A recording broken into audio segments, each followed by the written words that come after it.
Oke, di pertemuan kedua kita akan ngomongin tentang komponen dari agent based modeling itu apa aja, gitu ya. Nah, sebelumnya kita udah pernah ngomongin tentang apa itu agent based di pertemuan pertama kita.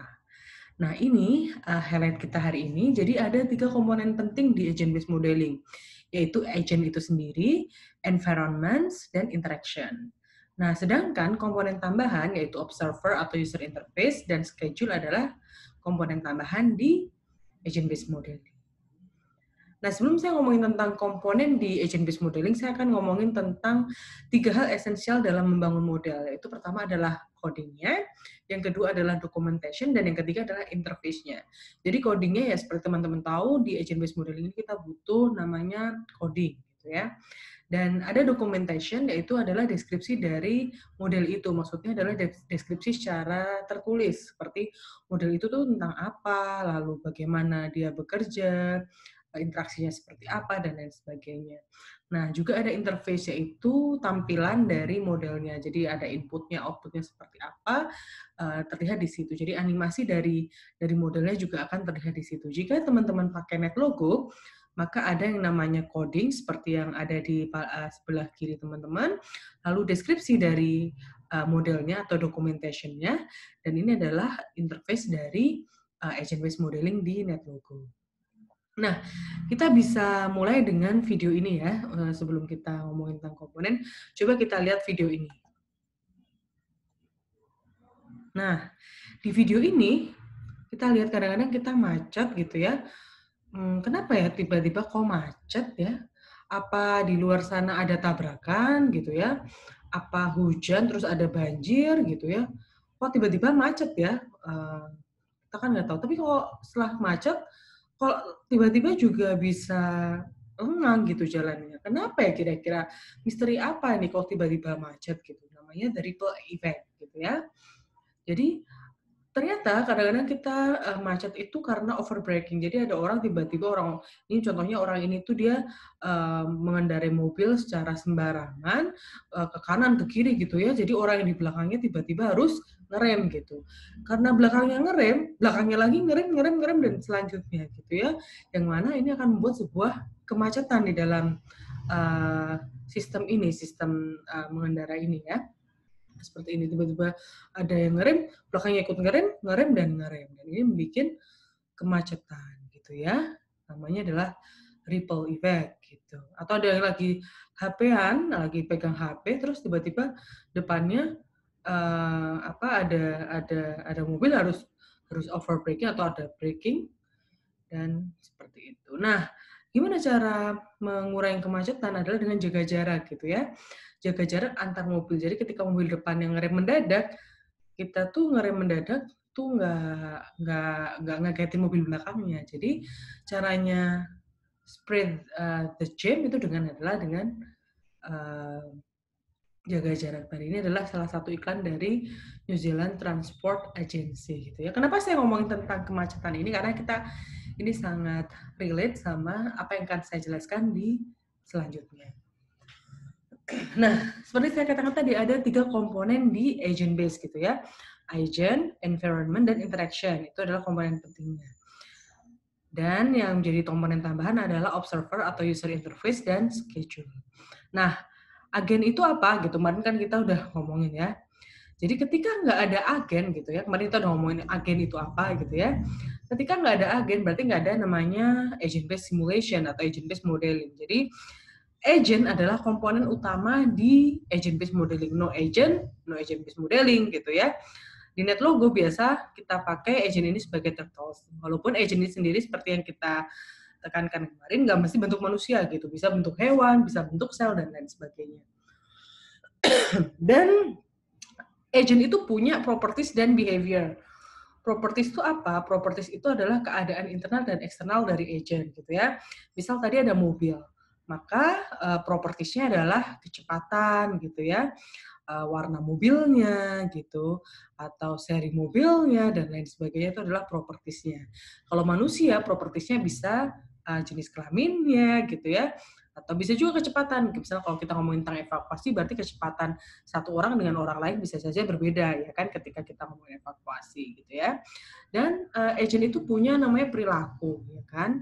Seperti tadi kalau mobil punya perilaku seperti apa? Misal kalau andai kata ada mobil di depannya dan ketika dia harus mengerem maka dia akan memperlambat kecepatannya seperti itu. Jadi setiap agent punya perilaku dan properties gitu ya. Seperti kita lihat ini di NetLogo uh, ada beberapa properties dari mobil, contohnya speed limit dan lain sebagainya. Nah, properties ini biasanya bisa diubah-ubah selama kita jalanin model. Gitu. Tadi misalnya kecepatan bisa kita ubah, kita drop slide-nya dan lain sebagainya. Untuk lihat gimana sih emergence dari model yang kita bikin tadi. Nah, nilainya bisa konstan atau bisa juga berdistribusi secara statistik, gitu ya. Dan ini adalah properties. Nah, seperti kita tahu tadi agent selain punya properties punya behavior, perilaku, gitu ya. Nah, di mana di sini perilaku ini untuk memperlihatkan bahwa agent itu bisa berinteraksi atau beradaptasi dengan lingkungannya, dengan agent sekitarnya. Seperti tadi perilakunya dia bisa maju, bisa mundur gitu ya, atau mungkin kalau di nanti teman-teman belajar Logo ada beberapa seperti move forward dan lain sebagainya gitu ya. Dia jadi gimana agent itu bisa berinteraksi dengan lingkungannya, salah satunya dengan perilaku yang dilakukan dia. Perilaku ini biasanya kita tunjukkan dengan rules seperti if then rules. Jika misal kalau andai kata dia ada mobil di depannya, maka akan memperlambat kecepatan. Gitu ya. Nah, seperti itu tadi. Nah, tipe agent gitu ya, ada 3. Ada mobile agent, yang mana dia bersifat aktif gitu ya, yang biasa kita jumpai seperti manusia, mobil gitu ya, bisa bergerak dari satu tempat ke tempat lain, dan di NetLogo disimbolkan dengan turtles. Lalu ada stationary agent, dia nggak bisa pindah sama sekali, mungkin kita masukkan dalam patches, jadi itu seperti rumput gitu ya. Kadang environment itu bisa juga sebagai agent gitu ya, kayak rumput gitu kadang bisa jadi agent, bisa jadi dia bukan agent atau environment itu sendiri. Nah, atau juga bisa dalam bentuk connecting agent atau kita bisa sebut link di NetLogo gitu ya. Dia menghubungkan 2 atau lebih agent lainnya. Jadi ada 3 tipe agent. Nah, meskipun berbeda, ketiga-tiganya itu punya kemampuan untuk ngambil keputusannya sendiri dan memiliki perilaku masing-masing gitu ya, sama-sama punya sifat untuk mengambil keputusannya sendiri dan memiliki perilakunya. Nah, ngomongin tentang agent, sejauh mana sih kita harus membuat agent gitu ya? Itu tergantung dari the granularity of an agent. Gitu. Maksudnya adalah seberapa kompleks sih kita mau bikin sebuah agen itu tergantung dari uh, seberapa uh, seberapa jauh sih kita mau emphasize model yang kita bangun. Contohnya misal kita mau memodelkan interaksi pemerintah gitu ya, interaksi pemerintah di Indonesia gitu ya antara misal Kementerian PU gitu sama Kementerian Keuangan gitu dan lain sebagainya gitu ya. Nah, kita nggak perlu susah-susah untuk memodelkan agentnya sebagai individu di dalam setiap kementerian gitu, terlalu jauh gitu, karena kita di sini ngomongin interaksi antara pemerintah. Nah, kita jadi agentnya adalah si pemerintahnya masing-masing, misal Kementerian Keuangan sebagai agent, Kementerian Agama sebagai agent dan lain sebagainya. Jadi tergantung kita mau emphasize masalah kita tuh di mana gitu. Mau lihat interaksi pemerintah ya as simple as kita bikin agentnya itu adalah pemerintah. Nah, jadi gimana sih cara mutusin agent mana sih yang sekompleks apa yang mau kita pilih? Pilih agent berdasarkan tingkat fundamental dari interaksi yang mau kita sasar gitu ya. Contohnya misal, kalau kita ngomongin tentang AIDS gitu ya, agent kita nggak perlu sampai ke selnya gitu. Kalau karena kita fokus of interest kita itu adalah berapa emergent yang kita mau lihat adalah berapa sih penambahan orang yang kena AIDS gitu ya. Jadi yang kita jadiin agent ya orangnya bukan selnya gitu. Nah, sebaliknya kalau kita ngomongin tentang tumor misal, kita fokusnya adalah gimana sih pergerakan dari si sel tumor itu bekerja di tubuh manusia gitu ya. Nah, ya berarti agentnya adalah sel itu sendiri gitu ya. Jadi tergantung di mana kita mau mengemphasize si problemnya gitu ya. Dan emergence yang kita timbulkan dari model yang kita bikin. Nah, pemilihan dari agent ini adalah sangat penting dalam mengembangkan agent-based modeling. Karena kita ngomongin tentang agent, kalau kita agentnya aja salah sasaran, ya bubarlah model kita, gitu ya. Nah, di agent-based modeling kita juga kenal dengan namanya agent cognition, yaitu gimana si agent itu bisa mengambil keputusan, gitu. Nah, ada tipe dari agent cognition. Kita mulai dari yang paling sederhana sampai yang kompleks, gitu ya. Yang paling sederhana dinamakan dengan reflective agent gitu ya. Dan yang paling kompleks namanya adaptive agent. Apa sih perbedaannya gitu ya? Reflexive agent adalah dia yang paling sederhana dan dia mengikuti kalau rules-nya atau perilakunya gitu ya, dia mengikuti if then rules gitu. Maksudnya contohnya kalau kita ngomongin tentang tadi ripple effect gitu ya, mobil sebagai agent dia akan memperlambat apabila mobil di depannya mengerem gitu ya, dan dia akan mempercepat jika jalan di sekitarnya kosong gitu ya. Make sense ya. Jadi if mobil depannya memperlambat, dia akan memperlambat. If jalan kosong, dia akan mempercepat gitu ya. Ini reflexive agent. Nah, naik ke tingkatan selanjutnya adalah namanya utility based agent. Di sini agent akan mengambil keputusan dengan memaksimalkan fungsi utilitas. Contohnya adalah kalau kita ngomongin tadi tentang kecepatan. Nah, kita utilitasnya adalah pengen menghemat bahan bakar gitu ya.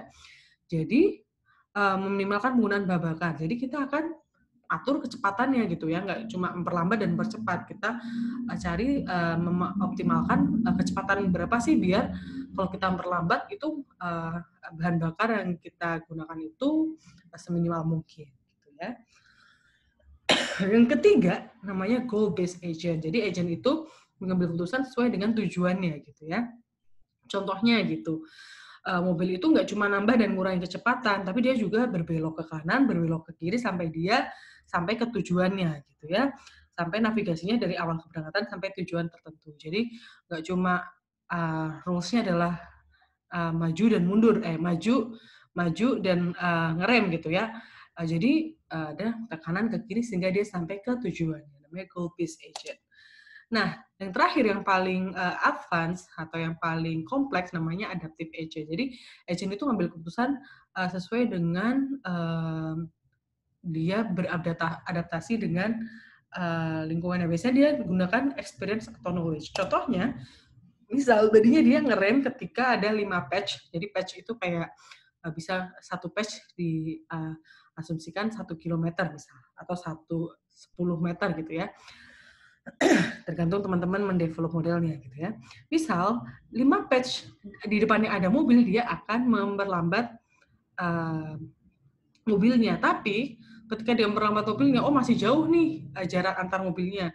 Maka di the next step gitu ya, dia nggak 5 patch lagi, dia akan ke 3 patch. Ketika 3 patch baru dia akan memperlambat karena ada experience atau prior knowledge kalau 5 patch itu terlalu terlalu lama untuk dia memperlambat. Jadi 3 patch aja cukup gitu untuk memperlambat kecepatannya gitu. Jadi dengan adanya experience atau knowledge dia beradaptasi. Agent bisa beradaptasi dengan lingkungan atau agent di sekitarnya.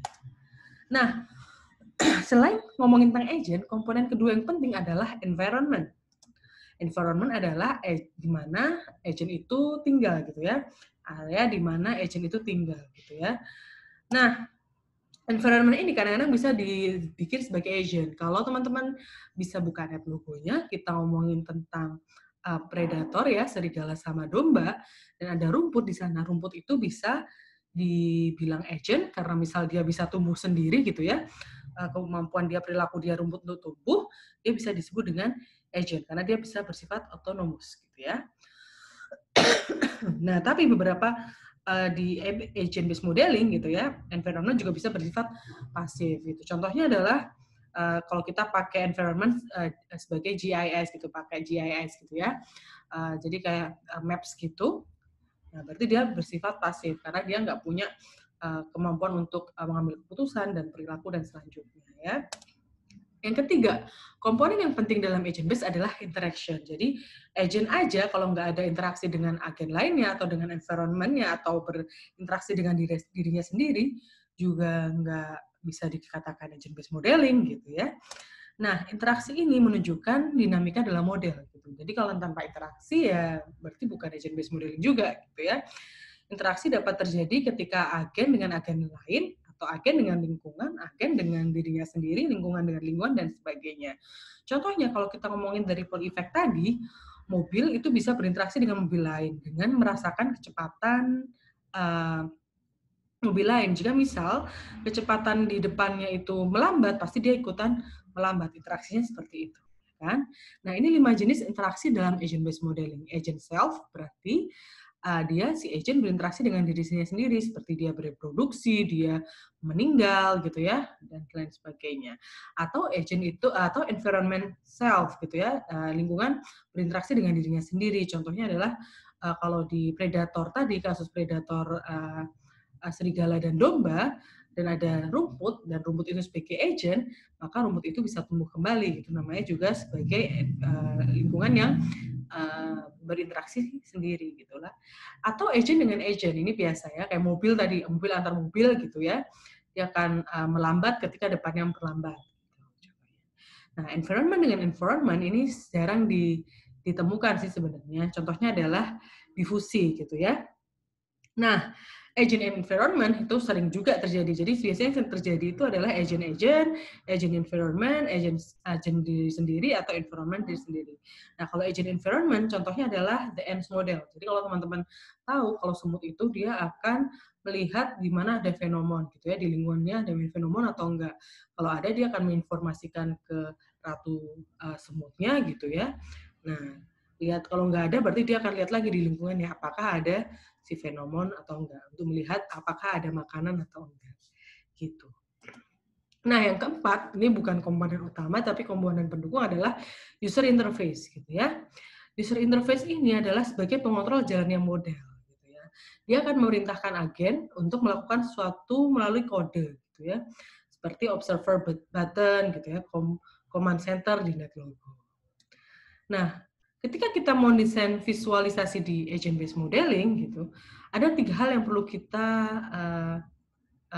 perhatikan. Pertama adalah, kalau bisa kita bikin visualisasi yang sesimpel mungkin, sesederhana mungkin. Jadi user kita nanti itu nggak pusing lihat visualisasi kita. Dan explain komponen apa aja sih yang penting di model kita. Dan emphasize mau modeling apa sih gitu ya. Kita itu gitu di visualisasi itu. Jadi user kita nanti lebih mudah untuk memahami model kita ya. Nah, terakhir tentang komponen agent base itu adalah schedule. Jadi schedule ini kalau teman-teman lihat di NetLogo, kalau udah mulai lihat-lihat NetLogo ada setup and go gitu ya. Nah, ini menunjukkan kejadian apa aja dan urutannya kayak apa gitu ya. Kalau teman-teman klik satu setup, lalu teman go satu klik gitu ya, itu adalah urutannya gitu ya. Ada 2 hal yang diperhatikan di sini, yaitu sinkronus versus asinkronus. Jadi sinkronus itu adalah seluruh agen akan berubah dalam satu waktu yang sama, sedangkan asinkronus itu setiap agen berubah secara bergantian. Nah, kalau asinkronus itu bisa dibagi menjadi 2, yaitu sequential dan paralel. Sequential yaitu si agen itu akan menyelesaikan perintahnya dilanjut dengan agen berikutnya, jadi satu persatu. Gitu. Kalau paralel, agen akan bekerja secara paralel, jadi bersamaan, gitu, atau secara independen dan secara bersamaan, gitu ya. Jadi di hari ini 3 hal yang penting dalam komponen agent-based modeling yaitu agent, environment, dan interaction gitu ya. Sedangkan komponen tambahannya adalah user interface dan schedule. Nah, semua ini akan dikontrol dengan coding atau kode yang ada di NetLogo dan dideskripsikan di documentation seperti saya katakan tadi di awal, dideskripsikan model itu tentang apa, terus interaksinya seperti apa antar agennya, dan setelah itu divisualisasikan dengan user interface yang tersedia. Gitu aja untuk hari ini. Selamat belajar.